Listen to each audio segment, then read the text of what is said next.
Ladies and gentlemen, this is the Real Life Tiny. Here we are on the Tiny Talks Tesla channel. I want to talk a little bit about Chargergate. I didn't want to talk about this subject until there was some kind of a resolution, something that was actually worth talking about. Now that it's kind of settled out a little bit and we see the outcome of what Elon's end vision really was, now I'd like to talk about it. A couple of weeks ago, Tesla announced that they were going to stop including the mobile connector with new Tesla vehicle purchases.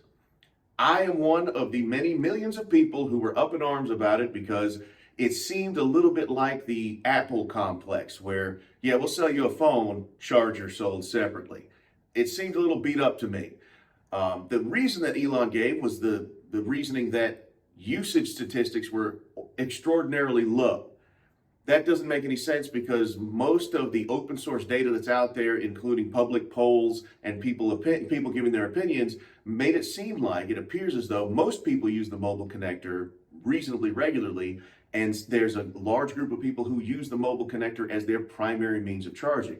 I haven't taken delivery of mine yet, but the fact is I'm going to be using the mobile connector as my primary means of charging. I'm going to use a NEMA adapter, and I've got a NEMA outlet already installed. So I was all ready for that. So when the announcement came out that it wasn't going to be included with the car I took delivery of, it did bother me a little bit.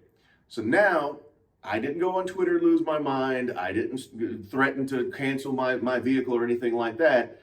And a lot of people stayed the course just like I did. And now we see the outcome of it.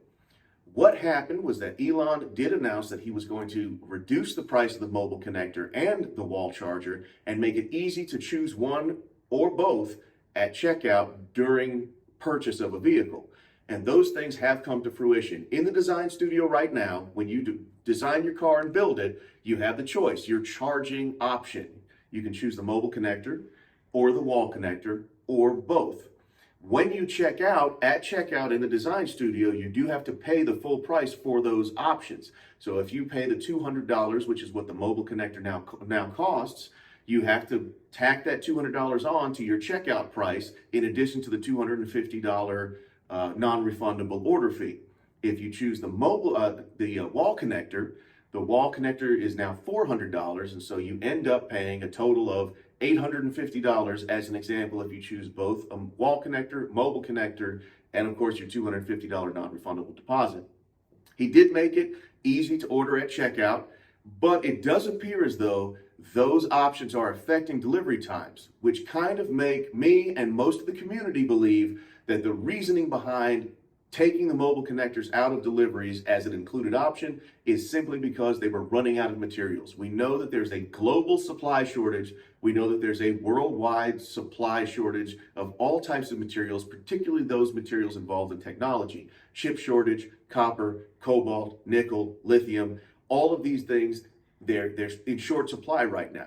So it's not far-fetched to think, hey, we just couldn't make enough to throw on in every car, whether people wanted them or not.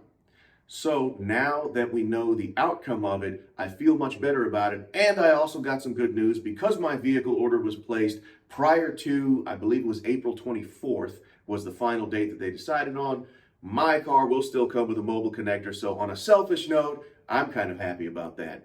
I still get a mobile connector, but whoever is out there placing their orders now, you do have the option to select your charging solution right there in the design studio at checkout. So check it out at tesla.com. Please like and subscribe to the Real Life Tiny for more Tiny Talks Tesla.